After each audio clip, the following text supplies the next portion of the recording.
confidential funds. Ano po ba Hmm. ang tingin niyo doon? Dapat po ba ang ilang opisyal ng gobyerno sa ehekutibo ay merong confidential funds? Alam mo, ang confidential fund kasi, kaya nga confidential yan, hindi yan dapat, iniimbestigahan ng kung sino-sino.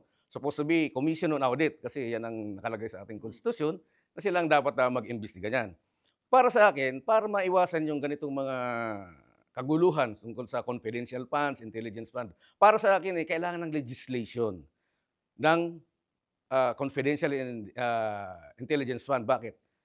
Lahat ng ahensya ng gobyerno kahit dapat ipresenta nila, bakit kailangan mo ng confidential fund?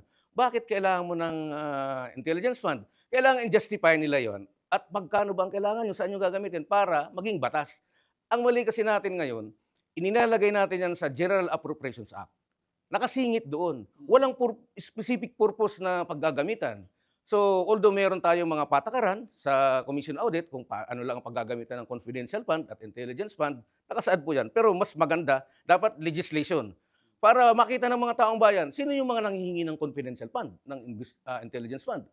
Para makita, bakit kailangan nila ng intelligence fund, hindi naman nila kailangan 'yon. So, makikita ng mga taong bayan, sino ba yung gustong makialam sa na magkaroon ng intelligence fund na hindi naman nila kailangan or confidential fund.